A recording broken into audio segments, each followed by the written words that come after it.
आप जो doctor S Jaishankar Germany में कह रहे हैं कि एक तो हम पाकिस्तान के एटम बम से नहीं ब्लैकमेल होते। विदेश मंत्री एस जयशंकर ने आज जर्मनी की धरती से पाकिस्तान को जमकर आईना दिखाया। जयशंकर ने कहा कि पाकिस्तान के साथ भारत खुद ही डील करेगा और किसी तीसरे देश का इसमें दखल मंजूर नहीं है। और दूसरा, पाकिस्तान अगर हमसे बात करेगा, अगर हम चाहेंगे तो टॉपिक हम पाकिस्तान को देंगे कि भाई इस पे बात करें। और India has zero tolerance for terrorism. India will never give in to nuclear blackmail. And India will deal with Pakistan purely bilaterally. India कहते हैं मैंने पाकिस्तान से क्रॉस बॉर्डर टेररिज्म पे बात करने कह रहे हैं कि हमने दुनिया की राय नहीं इसमें लेनी, ये बायलैटरल टॉक है। पाकिस्तान तो कश्मीर को मल्टीलैटरल टॉक पे लेके जाना चाहता है कि मसला है कश्मीर पे पूरी दुनिया बात करे। नहीं कर सकते कि ये आसिम मुनीर से सवाल पूछे, हो ही नहीं सकता वहां पे। सर क्या इसका कोई प्रूफ मिल सकता है? गद्दार है तुम, गद्दार है तुम, सब गद्दार हो। इंडिया कह रहे हैं ना, मैं और आप बात करेंगे बस, दूसरा तीसरा हमारे बीच कोई नहीं आएगा। मैं समझ गया हूँ। मैं आपको बताता हूँ, यही एस जयशंकर साहब 4 महीने पहले तो कह रहे थे हमारी तो बात ही नहीं हो सकती। हाँ। हम तो बात ही नहीं करेंगे। हाँ। अब आगे हैं, अब ऐसा ऐसा फिर कहेंगे नहीं जी हम मतलब आप। हमने फर्स्ट क्लिप में देखा जर्मनी में एस जयशंकर ने 2 स्टेटमेंट दिए जिसे पाकिस्तानी पागल हो गए। ये स्टेटमेंट तो पहले भी इंडिया दे चुका है, लेकिन पाकिस्तानी ये युद्ध होने के बाद पता नहीं क्या सोच रहा है कि हम ही युद्ध जीत गए। जो बातें पाकिस्तान के खिलाफ होते हैं वो भी उनको ऐसा लगता है कि इंडिया हमसे डर गया, हमारे साइड में से पागल हो रहे हैं इस स्टेटमेंट से। चलो देखते हैं वीडियो। मेरे ख्याल से ट्रंप अगर चाहे तो कर सकता है, लेकिन वो करेंगे नहीं, क्योंकि पहले अच्छा जी, ऐसी बात हुई है जब हालात कशीदा होते हैं तो ट्रंप या अमेरिका दरमियान में आ जाता है। ठीक है, क्योंकि वो मोदी को हमेशा सपोर्ट करता है। ठीक है, बाकी रही अमेरिका मोदी को सपोर्ट करता हाँ, है, always लेकिन वो इंडिया कहता है कि अमेरिका पाकिस्तान को सपोर्ट कर रहा है। नहीं, ऐसा नहीं है। आप देख लें, आप उनके ताल्लुकात को देख लें। जहाँ तक मोदी वाइट हाउस में अभी भी गया था चंद दिन पहले, और जैसे ही इंडिया की बैंड बजाई हमारी एयरफोर्स ने, वैसे ही सीज फायर कर दिया गया। पाकिस्तान की बैंड किसने बजाई भाई, ये भी तो बताओ ना। ये क्यों कह रहे हैं जो आईफोन के जो हैं फाउंडर, उन्होंने बोल रहा है कि अगर आप आईफोन अमेरिका इंडिया में बनाओगे तो आपके ऊपर 25% टैरिफ लगेगा।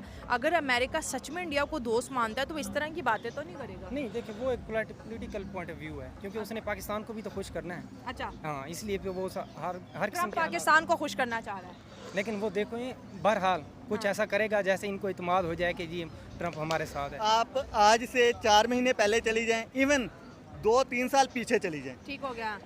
अच्छा जी, ये एस जयशंकर लेजर मैन, ठीक है, मतलब इंडिया वाले बहुत लेजर चला रहे हैं उसके गिर्द, चला रहे थे, अब तो खत्म हो गया तकरीबन लेजर वाला सीन। इसमें ये कह रहे थे कि भाईजान हमने तो पाकिस्तान से किसी किस्म की बात करनी ही नहीं, और पाकिस्तान जो है वो एक किस्म का मतलब ये समझ रहे थे कि थर्ड वर्ल्ड कंट्री हो गया और पाकिस्तान के साथ किसी किस्म का हमारा मसला है ही नहीं। अब वो पाकिस्तान को कहते थे भाई हम पीओके के ऊपर बात करेंगे, ये बात तो आज भी हम यही कहते हैं कि पीओके पे बात होगी है, उसके ऊपर तो इन्होंने कवर डाल लिया है। हाँ। अब कहते हैं भाई हम पीओके के ऊपर बात करेंगे, कभी कहते थे गिलगित के ऊपर बात करेंगे। और इंडिया तो ये बोल रहा है कि मैं तो 6 महीनों में, अगर पीछे 6-7 महीनों की बात करें तो उनके डिफेंस मिनिस्टर ये बोले थे कि हम तो 6 महीनों में पाकिस्तान से कश्मीर ले लेंगे। हाँ ना, बात हो रही मैं यही कह रहा हूँ। असल में ना मैं आपको बताता हूँ ये कर क्यों, इनका दिमाग था क्यों इस तरह। क्या? ये अपनी बॉलीवुड की मूवीज बना के वो ना उसी के अंदर ये जीना स्टार्ट हो गए थे। ये प्रोपेगेंडा बेसिकली स्टार्ट होता है, प्रोपेगेंडा जाहिर बात है हर मुल्क में प्रोपेगेंडा होता है। ये अपने ही प्रोपेगेंडा का शिकार हैं, यकीन करो। क्या कहना चाहते हो आप? मैं आपको कहना चाहता हूँ ये असल में अपनी आवाम को दिखाना चाहते थे कि हम बहुत बड़े पावरफुल हैं, हम जनाब इस पूरे एरिया के दुनिया मानती है इस बात को, तो बहुत पावरफुल है, हमारे सामने घुटने टेकता है। ये बातें ये करते थे।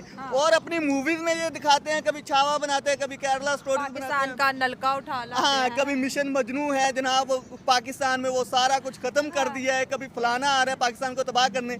अब जब रियलिटी चेक मिला है, जब इन्होंने एक अपना खेल वही इन्होंने समझा शायद बॉलीवुड मूवी चल रही है। अच्छा। जब ये इधर आए हैं ना, इन्होंने अपने हिसाब से मूवी चलाई है। और मोदी साहब हाँ ना, 9 सिटीज पे मिसाइल दागे तो मूवी चल रही है। नहीं, मैं आपको बताता हूँ ना, बाद में मोदी साहब का वो आपने बयान देखे, पाकिस्तान ने हम पे ही मिसाइल दागने शुरू कर दिए। भाई पाकिस्तान के इतने बेगैरत लोग हैं, 100 से ज्यादा लोग मर गए, फिर भी ये हंस रहे हैं।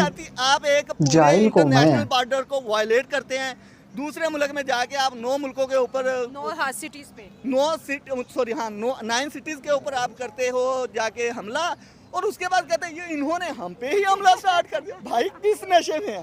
यकीन करो मुझे ना, जब ये बात मैंने सुनी मैं समझ रहा हूँ भाई ये कोई नशा करके है, इसको किसने बिठा दिया ऊपर? मतलब इंडिया नाराज हुआ ना कि पाकिस्तान ने जवाब क्यों दिया? नहीं, कहते हैं हम नाराज दहशतगर्दों हमारी का पुप्पी माहौल का है। बेटा है, नाराज हमारी पुप्पी का बेटा है कि हमें कुछ कहेगा और हम कहेंगे भाईजान ठीक है, बहुत अच्छी बात है। और उसके बाद इंडिया का मैं समझता हूँ कि ना इंडिया ने एक मतलब अगर हम इंटरनेशनल वारफेयर की बात करें तो अभी तक यूरोपियन और वेस्टर्न जो कल्चर था ना उसको समझा जाता था कि भाई ये सबसे अच्छा असला बनाते हैं, पूरी दुनिया में ये समझा जाता था। अभी जब हमारा हुई है ना जंग, पता चला सभी कहते थे भाई चाइना ये है। जब चाइना का असला यूज़ हुआ है इंडिया को पता चला है, अपने राफेल गिराए हैं जो कि 2019 में ये कह रहे थे पुलवामा के बाद कि हमारे पास राफेल होते तो पता नहीं हमने क्या कर देना था। अब पता चल गया क्या कर देना था। नहीं, शुक्रिया चाइना अरे तुम्हारा जाहिल डिफेंस कौन, चाहिए। तुम्हें क्या पता है नहीं ना, कुछ गिरा किया है दिए जब ही तो तुम हंस रहे हो ना। तुम्हारे ये कितने हुआ, ये आर्मी कर के सकते ऑफिसर तो शहीद हुए हैं, इंडिया के पास असला तो तुम्हें जाहिल लोगों को पता ही नहीं है। फ्रांस से लिया, रशिया से लिया, अमेरिका से बहुत कम मैं आपको लिया। बताता हूँ ना, फ्रांस वालों के वो शेयर गिर गए हैं, वो उनको ऊपर से कह रहे हैं कि भाई ये क्या कर रहे हो, हमें जलील करवा रहे हो। वो होता है ना, अभी वो कह रहे हैं कि अगर पाकिस्तान से बात करेंगे, मतलब ये है कि इंडिया बात करेगा पाकिस्तान से। भाई करनी पड़ेगी। अच्छा, ये नहीं कि करेगा, करनी पड़ेगी। उनको पता है कि इस वक्त दुनिया देख रही है पाकिस्तान को इंडिया से ऊपर। जी, ये इसी जंग के बाद पता चला। भिखारियों इसी की जंग के साइड बाद कौन इनको भी देखेगा यार? reality check मिले कि हैं, अच्छा, भी हो ये सकता ऐसा क्या है कि पाकिस्तान पहले वो में? अपने नशे में थे, नहीं जी पाकिस्तान के साथ तो हमारा कोई अब मुकाबला ही नहीं है, ये हमने तो बहुत बहुत पीछे गरीब छोड़, है। और ये बात सच है कि बड़ी तरक्की की है नहीं, बात सुनिए, एक तरक्की करना ये बात और नहीं मानते जंग पाकिस्तानी। लड़ना, इसमें जमीन आसमान का फर्क है। अगर जंग लड़नी है आपके पास एक ट्रेंड मिलिट्री होनी चाहिए, ठीक है, एक ट्रेंड आपके पास अवाम होनी, वो ऐसे military आवाम, person होने हाँ चाहिए आवाम जो भी होनी warfare चाहिए। जानते हैं। पाकिस्तान के पास इनके 25 मेरा करोड़ ख्याल है आवाम कि है जो मम्मी इंडिया से डैडी जंग बच्चे हैं, लड़ती है। जो कि सिर्फ वो अपना प्रोपेगेंडा देख के कहते हैं भाईजान हम ये कर देंगे वो कर देंगे। उन्होंने भी पाकिस्तान में बड़ा नुकसान क्या है। किया है बताए ना। नो सिटी ये जाहिल कौम है, ये मानने वाली नहीं है। इनको पता ही नहीं है कि पाकिस्तान का नुकसान हुआ है नहीं हुआ है। कौन सा बड़ा नुकसान है हमने किया है ना, बता के कि भाई हम आपको करेंगे, और हमने कहा कि सिविलियंस के ऊपर कोई नहीं होगा, हम आपकी आर्मी टारगेट्स के ऊपर करेंगे, तो हमने किया। ये भाई साहब कह रहा है कि इंडिया ने बता के नहीं किया, रात के अंधेरे में किया। भाई पहलगांव में अटैक होने के बाद जो लोग मरे हैं उनके बाद इंडिया कह रहा है कि हम पाकिस्तान पे हमला करेंगे, हमला करेंगे, हमला करेंगे। भाई तुम्हें जगा के करें या किस टाइप से करें वो थोड़ी ना होता है। तुम्हें कितने दिन से बताया जा रहा है कि पाकिस्तान पे हमला होगा, पाकिस्तान के जो टेररिस्ट है, जो आतंकवादी अड्डे हैं उन पर हमला होगा। ये जाहिल को मानने को तैयार नहीं है। इनसे ये कहा जाता है कि तुम्हारे कितने लोग मरे हैं, तो ये इस चीज़ को एक्सेप्ट करने के लिए तैयार नहीं है। जो चाइना अपने बाबू बना रखा है चाइना को। भाई चाइना की मिसाइल जो इंडिया में गिरी है S-400 ने, उस पर सवाल पूछा गया है चाइना के विदेश मंत्री से, उसकी जवान लड़खड़ा गई। अगर ये मीडिया देखते हैं तो इनको पता होना चाहिए। ये जाहिल कौम है, ये कभी किसी चीज़ को एक्सेप्ट करने वाली नहीं है। हम मानते हैं भाई तुम सारी जंगें जीत गए, क्योंकि ये 4 जंग पहले भी जीत चुके हैं। ये जाहिल कौम है, ये किसी चीज़ ये लड़न जानती है, लड़न लेना जानती है, क्रिकेट में भी और जंग में भी। इंडिया ने तो जंग की ही नहीं भाई, इंडिया ने तो वो किया है, अटैक किए हैं। जंग क्या होते हैं इन जाहिलों को पता ही नहीं है। वीडियो देखकर आपकी क्या राय है, अपनी राय कमेंट बॉक्स में जरूर देना। हम मिलते हैं आपको कोई और नेक्स्ट वीडियो में, जब तक के लिए बाय।